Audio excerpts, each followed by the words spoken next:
The Prime Minister fires back at Leslie Miller as the Carnival controversy intensifies. Drama unfolds at Bahamas Business Outlook. The Court of Appeal president blasts lawyers, plus the road traffic controller defends the bus stop relocation. We've got those stories and a whole lot more tonight. I'm Juanit Toot and NB12 starts now.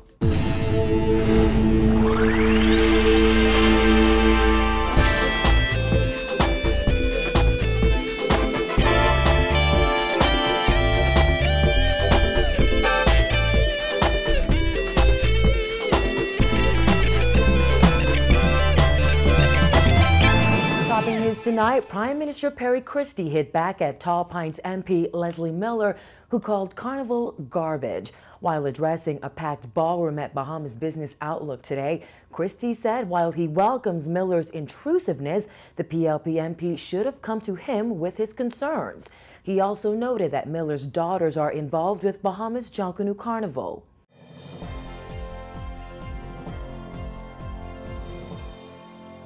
If you want to import garbage to my country, I take exception to it, to be honest with you, as a member of parliament, as a Bahamian. Outspoken Tall Pines MP Leslie Miller had social media buzzing last night after he called Carnival garbage, filled with vulgarity and sexual situations he wants no part of. One person wrote, "Truly, I agree with Leslie Miller. Everyone should boycott this Carnival garbage." Another Facebook user said, Leslie Miller said that Carnival is garbage. They better watch out before he cut off the sun the day of Carnival. Hashtag you just gotta love the pot cake. Then came this, someone get Leslie Miller.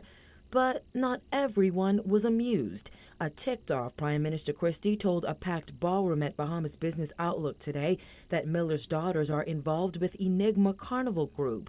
But the first people who spoke to me when I walked into this room with hundreds of people gathered together for Junkanoo Carnival was Leslie Miller's two daughters. Carnival is all about fun, having an awesome time. It's about a wonderful experience, and we're excited about this new event that the Bahamas is bringing to the world. However, Christie still wasn't quite ready to let the matter go. When I go to Bay Street now and I looked at the girls last Christmas and this Christmas, I say, Lord, they got carnival costumes on.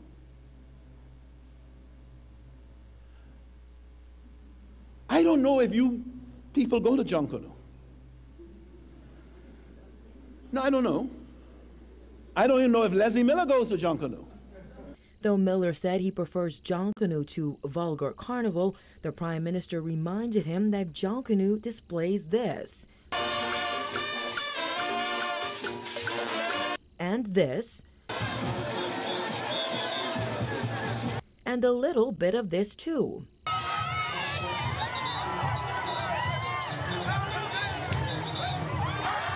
Miller suggested that government should be spending money branding what we have, not Carnival, which will cost $9 million in its initial run. However, Christie says the PLP MP should have brought his concerns to him. I welcome his intrusiveness. I don't frown about that. I mean, he could have talked to me about it and I would have been able to explain my views. But the same as any colleague that I have. Because somehow people in public life believe that the people who are in a cabinet don't have those views. And if you want to be in a cabinet, you conform with how cabinets work. $1.5 million has been spent to date on Bahamas Junkanoo Carnival, set to take place this May, according to the Festival Commission chairman. While addressing members of the business community today, Paul Major also responded to what he called negativity surrounding the festival. Kyle Joaquin has that angle. To date, we have spent $1.5 million, with a total of 214 small and medium-sized local entities, for an estimated GDP impact of about $7 million. And that's just the beginning. Festival Commission President Paul Major told attendees of the Bahamas Business Outlook today that there needs to be little to no noise in the market, as the upcoming Bahamas Junkanoo Carnival is going to do wonders for the Bahamian economy. Everyone from food vendors to even makeup artists, he said, should feel the positive effects of money flowing as a result. So far, over 30 carnival groups have been created, and next week the first 12 will receive their first increment of seed money worth $5,000. According to Major, these groups have the ability to make millions. You do the math. My calculation is for a band of 12 to 15,000 members, which is real. I participated in one last year. You're talking about gross revenue of one band with 12 to 15,000 members generating somewhere between $13 and $14 million a year, with cost of production, by my estimation, cannot exceed $8–9 million. So you calculate the profit. And tell me how many businesses in the Bahamas. Now, this is a band now, this is a group, what we call in Junkanoo, this is a gang. This is a gang, netting around $4 or $5 million a year. Major says the money will have a trickle-down effect on the Bahamian workforce. And for those who say Junkanoo Carnival will have a negative effect on Junkanoo, here's Major's response to that. So I don't know why the people who, like the PM said to say, most of them don't even go to Junkanoo, are all about why we forsaken Junkanoo. Like the Prime Minister, I come hail from the Valley. We rushed for the Valley. We led the Valley. I was on the committee of the Junkanoo Committee for about 12, 15 years. My heart is with Junkanoo. In fact, I wanted this to be called Junkanoo, but the reasons that prevail as to why we needed to go a different road, and I'm proud to support that idea. Major says all the Junkanoo Carnival Festival is doing is making Junkanoo a bit more marketable. We're trying to create and capture a sound that is marketable. We've been beating this Junkanoo beat, now the same beat on Bay Street, the same songs every year from I was a child almost. And you can't hear it nowhere else in the world because nobody's buying it. We got to get this thing to orchestral form where it is transportable, where it becomes a reggae or something like that, big soca, calypso, which becomes internationally recognized and saleable. Now, Major says of the $9 million budgeted for the Carnival Festival, less than $2 million has been spent so far. And of that $2 million, less than $500,000 has been spent on marketing. Of the nearly $1.6 million spent so far, he said 10% of that has been spent in the Family Islands. Now, you may recall those plans to bring Janet Jackson as the headline performer for $1.9 million fell through. Major said the commission will bring another Grammy Award-winning artist instead. He said the goal is to attract as many tourists as possible. He said even if every Bahamian were to participate, they would still not make a profit. Being used for the first couple of years to enhance the international marketing and create more exposure for the local acts. You could advertise all you want up and down the Eastern Seaboard and Toronto and Latin America, and you could call the biggest names you got here, and I ain't calling none. You call the biggest name and everybody say, what they talking about? Who they talking about? Why am I going to get on a plane to go see if... So all we're using it is as a ploy to get the people here. Now, once they get here and they see and feel the groove and the rhythm of what we have to offer, they forget about the international act, and if eventually we'd like to see them phase out.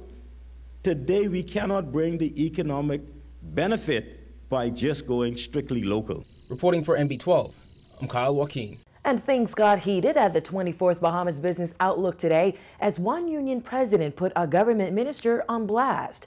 President of the Public Service Drivers Union, Richard Johnson, became irate after organizers announced that Prime Minister Christie would not be able to take questions due to time constraints.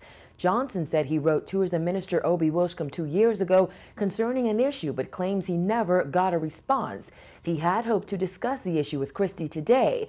The union president sprung to his feet and began shouting across the floor. To go to your seat, Prime Minister, I had a word with the Minister of Tourism this morning, and he said to me, he got my email, but Minister, I'm still waiting on you from 2 years ago. When am I going to meet with you on the matters that are affecting this country regarding transportation? Prime Minister Christie then jumped to his feet, telling Johnson this is not how you get results. Richard, you are someone who has been associated with trade unions. Yes. You're someone who's interested in the development of the country. Thank you very much, Prime. But you have to ask yourself, do you think that you're going to get the results that you would like by the way in which you are approaching the Minister of Tourism? You can't get it. So the point I'm making is He is a good minister. No, with good ideas. But let's do it in the right way. See, this is what this is about, advancing people. Yes.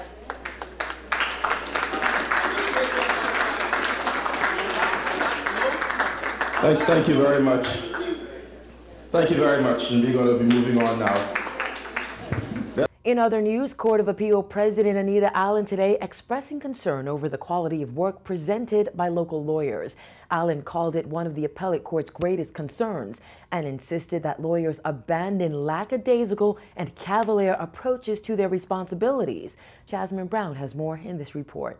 The message spoken by the Court of Appeal president was loud and clear this morning as she touched on a number of topics, including calling on lawyers to give their clients better representation in 2015.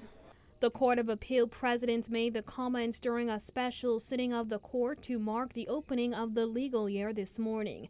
Allen told the courtroom, which included Attorney General Alison Maynard Gibson, Chief Justice Sir Michael Barnett, and dozens of lawyers, that far too often shoddily prepared and inadequate grounds of appeals were filed last year. Skeleton arguments were late or not filed at all. There were too many applications for adjournments on the basis that counsel did not have sufficient time to prepare, or because they were in trials, or for some other innovative, imaginative, but specious reason. Moreover, the court was more often than not unassisted by the standard of skeleton arguments when they were filed, or in some cases by the oral arguments made before the court.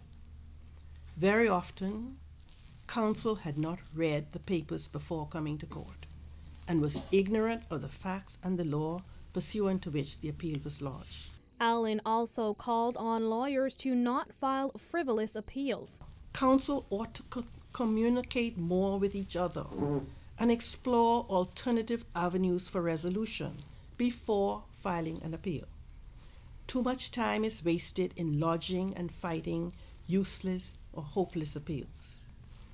I encourage counsel to abandon forthwith this lackadaisical and cavalier approach to your responsibilities, and to work harder this year to deepen your scholarship and advocacy skills, and so maintain the quality of justice the people of the Bahamas deserve.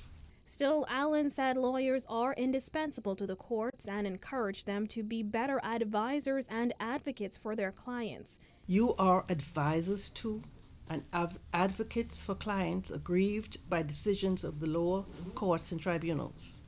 And more importantly, you are officers of the court and public citizens with a special responsibility for the quality of justice.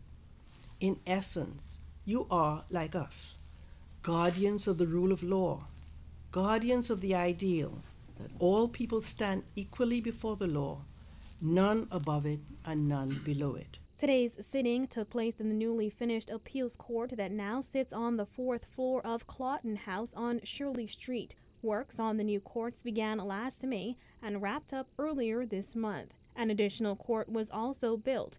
Allen says it will improve the efficiency of the appeals courts by allowing for 2 panels to hear matters at the same time. Reporting for NB12, I'm Jasmine Brown. When NB12 returns, a road traffic controller defends the decision to relocate a downtown bus stop.